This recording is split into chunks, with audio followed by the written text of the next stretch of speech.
This channel does not promote any violent, harmful, or illegal activities. All content provided by this channel is meant for an educational purpose only. আর শুরুতে কিছু গুরুত্বপূর্ণ খবরের latest update.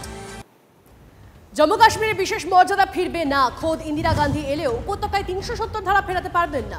কংগ্রেসকে কড়া নিশানা অমিত শাহের। কংগ্রেসের শাসনে অবাধে ভারতে ঢুকত জঙ্গিরা, সেই অবস্থা বদলেছে মহারাষ্ট্রের ভোট প্রচারে গিয়ে মন্তব্য কেন্দ্রীয় স্বরাষ্ট্রমন্ত্রীর। জম্মু কাশ্মীরের কুলগামে বাহিনীর অপারেশন, সন্দেহভাজন জঙ্গিদের খোঁজে তল্লাশি আগাম। খবর পেয়ে কুলগামে অভিযানে বাহিনী।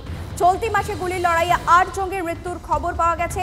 লুকিয়ে থাকা জঙ্গিদেরও ঘিরছে সেনা। অশান্ত মণিপুরে নিশানায় অত্যাবশ্যকীয় পণ্যের ট্রাক। তসেম এলাকায় দুটি পণ্যবাহী ট্রাকে আগুন লাগানোর অভিযোগ।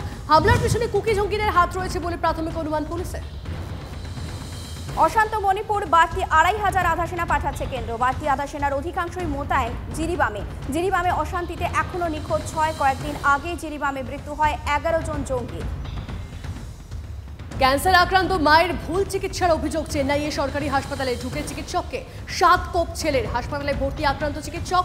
প্রতিবাদে তামিলনাড়ুতে ধর্মঘটে নামার সিদ্ধান্ত চিকিৎসকদের নিরাপত্তা সুনিশ্চিত করার আশ্বাস মুখ্যমন্ত্রী এম কে স্টালিনের। মহারাষ্ট্রের জলগাঁওয়ে অ্যাম্বুলেন্সে আগুন। হাইওয়েতে অ্যাম্বুলেন্সে বিস্ফোরণ। পেট্রোল পাম্পের কাছে আগুনে পুড়ে খাক অ্যাম্বুলেন্স। অক্সিজেন সিলিন্ডার ফেটে বিস্ফোরণ ঘটে বলে দাবি। গাড়ি থেকে ঝাঁপ দিয়ে প্রাণে বাঁচেন চালক।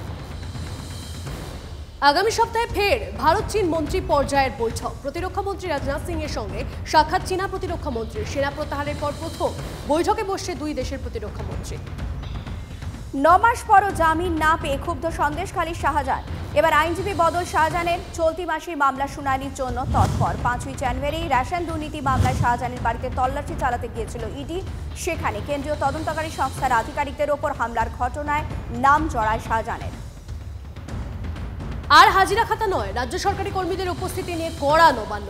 বায়োমেট্রিক হাজিরা বাধ্যতামূলক করতে এবার হাজিরা খাতায় সই করার বিষয়টি পুরোপুরি তুলে দিল নবান্ন। সম্প্রতি অর্থ দপ্তরের কর্মীদের জন্য এমন নির্দেশিকা জারি রাজ্যের ডেপুটি সেক্রেটারি নাভেদ আক্তারের।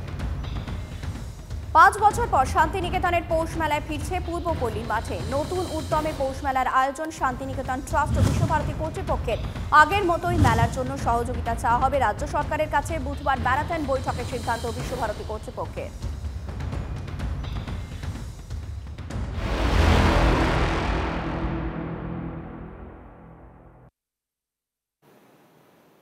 তনিষ্ঠা, এবার চোখ রাখা যাক আরো কিছু গুরুত্বপূর্ণ খবরে। ট্যাব কেলেঙ্কারি, ট্যাব দুর্নীতি নিয়ে লাগাতার আমরা খবর সম্প্রচার করেছি, আর এবার ট্যাব কেলেঙ্কারির আরো এক খবর পাওয়া যাচ্ছে।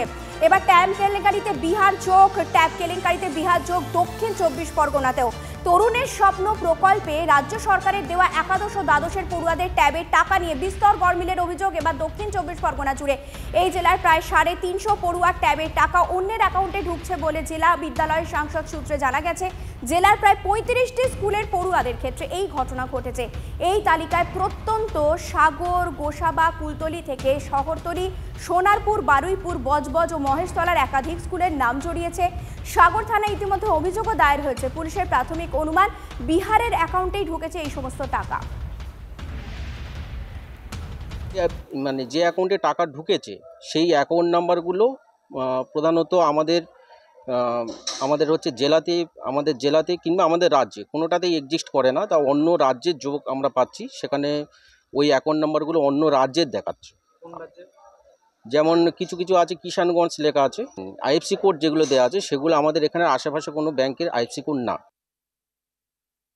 শুনলাম যে ম্যাম বলেছেন, হেড ম্যাম, যে স্কুলের ওই টাকাটি অন্য কারোর অ্যাকাউন্টে চলে গিয়েছে।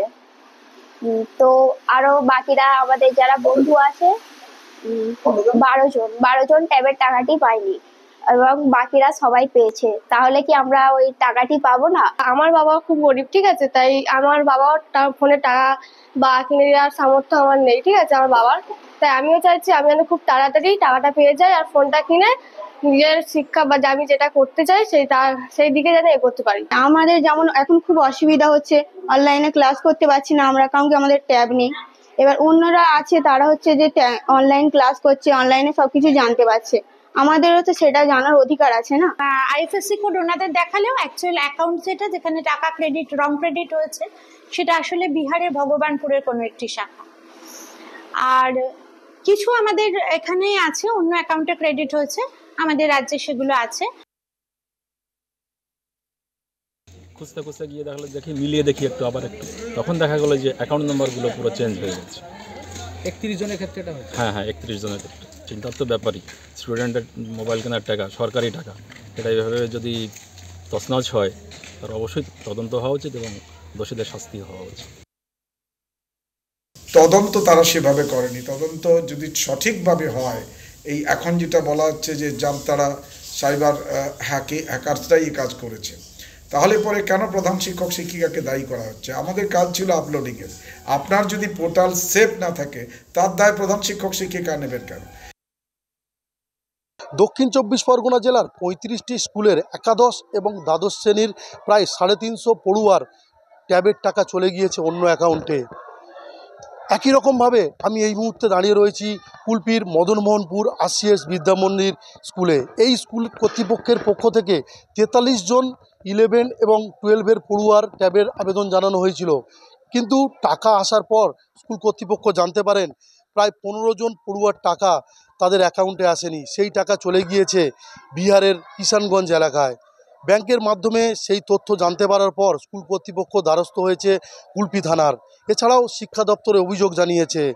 হতাশ টাকা না পাওয়া ছাত্রছাত্রীরা। স্কুল কর্তৃপক্ষ চাইছেন তদন্ত হয়ে এই টাকা ফিরে পাক ছাত্রছাত্রীরা। কুলপি থেকে ক্যামেরায় সৌভিকের সঙ্গে শুভেন্দু হালদার, TV9 বাংলা।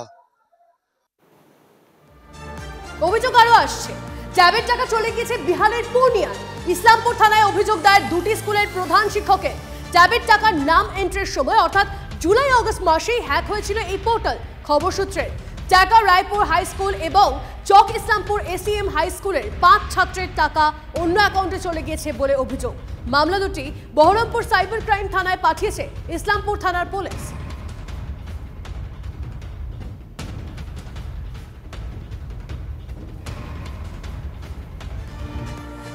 চোখ রাখবো পশ্চিম মেদিনীপুরের ঘাটালে। সেখানেও এবার তরুণের স্বপ্ন প্রকল্পের টাকা গায়েব। ঘাটাল মহকুমার খড়াশ্রী অরিন্দম বিদ্যা মন্দিরের 46 জন পড়ুয়ার ট্যাবের টাকা অন্য অ্যাকাউন্টে ঢুকেছে বলে অভিযোগ। বেশিরভাগ টাকাই উত্তর দিনাজপুর, মালদা, শিলিগুড়ির বাসিন্দাদের অ্যাকাউন্টে ঢুকেছে। স্কুল কর্তৃপক্ষ সাইবার ক্রাইম এবং DI অফিসে লিখিত অভিযোগ জানিয়েছে। আমাদের এখনো ট্যাবের টাকা ঢুকেনি। কেন?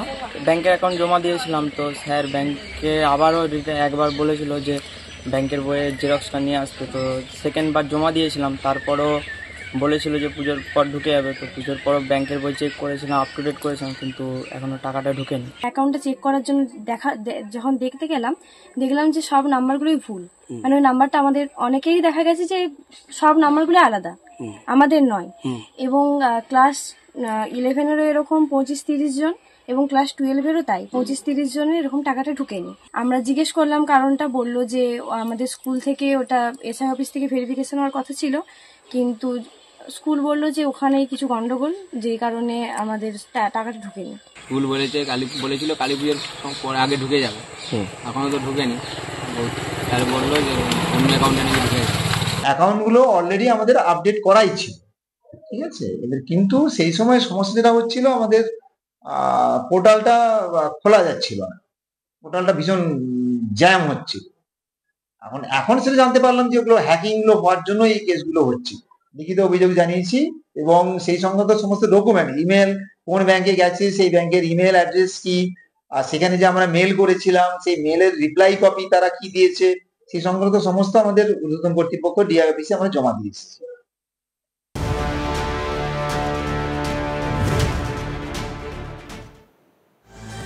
দেখুন, ট্যাব কেলেঙ্কারি, ট্যাব জালিয়াতির বিভিন্ন অভিযোগ সামনে আসছে, আর তার মধ্যেই একটা নতুন তথ্য আসছে। ফের সেই চোপড়া কানেকশন, 10,300 টাকা কমিশনে চোপড়ায় অ্যাকাউন্ট ভাড়া। ইতিমধ্যেই চোপড়া থেকে ধৃত দুজনকে এদিন 3 দিনে ট্রানজিট রিমান্ডে পাওয়া গিয়েছে। কমিশনের ভিত্তিতে এদের ব্যাংক অ্যাকাউন্ট ব্যবহার করা হয়েছে বলেই প্রাথমিকভাবে জানতে পেরেছেন লালবাজারের গোয়েন্দারা। ধৃতদের ব্যাংক অ্যাকাউন্ট কারা ব্যবহার করেছিলেন, কার নির্দেশে ব্যবহার করা হয়েছে তা খতিয়ে দেখছেন তদন্তকারীরা। ব্যাংক অ্যাকাউন্টের পাশাপাশি ফরেনসিক অডিট করা হচ্ছে বলেই লালবাজার সূত্রের খবর। বছর প্রায় শেষ হতে চলল, অভিযোগ এখনো দক্ষিণ দিনাজপুরের স্কুলগুলিতে আসেনি কম্পোজিট গ্রান্টের টাকা। কবে টাকা মিলবে ধরলে স্কুল কর্তৃপক্ষ। অন্যান্যবার যে সময় টাকা ঢোকে সেই সময় পেরিয়ে গিয়েছে বলে জানাচ্ছে স্কুলগুলি। কম্পোজিট গ্রান্টের টাকা দিয়ে স্কুলের চক, ডাস্টার, অন্যান্য সরঞ্জাম কেনা হয়। এছাড়া কম্পোজিট গ্রান্টের টাকা খরচ করা হয় স্কুলের উন্নয়ন এবং অন্যান্য আনুষঙ্গিক কাজে। টাকা না পাওয়ায় আর বিষয়ে ঊর্ধ্বতন কর্তৃপক্ষকে জানালেও লাভের লাভ নাকি কিছু হয়নি বলেই জানাচ্ছে স্কুল কর্তৃপক্ষ। যেটা লাস্ট ইয়ার সেটা এখনও ঢোকেনি, তবে মাননীয় শিক্ষামন্ত্রী বলেছেন, সেদিন নিউজ চ্যানেলে শুনলাম যে খুব তাড়াতাড়ি ঢুকে যাবে। এটা আমাদের খুব উপকারী আর কি কম্পোজিট গ্র্যান্ট, কারণ আমাদের স্কুলের যাবতীয় খরচ, বিশেষ করে ইলেকট্রিক বিল থেকে শুরু করে এ ধরনের ছোটোখাটো চক, ডাস্টার, খাতা, রেজিস্টার এসবের ক্ষেত্রে উপকারী ভূমিকা পালন করে কম্পোজিট গ্র্যান্ট। বছরের শেষ হতে চললো, সামনে অ্যানুয়াল পরীক্ষা, এখন পর্যন্ত সেই টাকাটা ঢোকেনি। এই টাকা প্রতি বছরই আসে। আর এই টাকার মাধ্যমে আমরা স্কুলে চক ডাস্টার থেকে আরম্ভ করে স্কুলে অ্যাসেসরিজ, পানীয় জলের পিউরিফায়ার ওয়াটার থেকে আরম্ভ করে যা যা দরকার বাচ্চাদের জন্য সব কিছুই আমরা এখানে সংগ্রহ করি। এবছর ঢোকেনি, এর দায় দুই সরকারেরই আছে, কেন্দ্রীয় সরকার, রাজ্য সরকারের। এই দায় কেউ এড়াতে পারে না।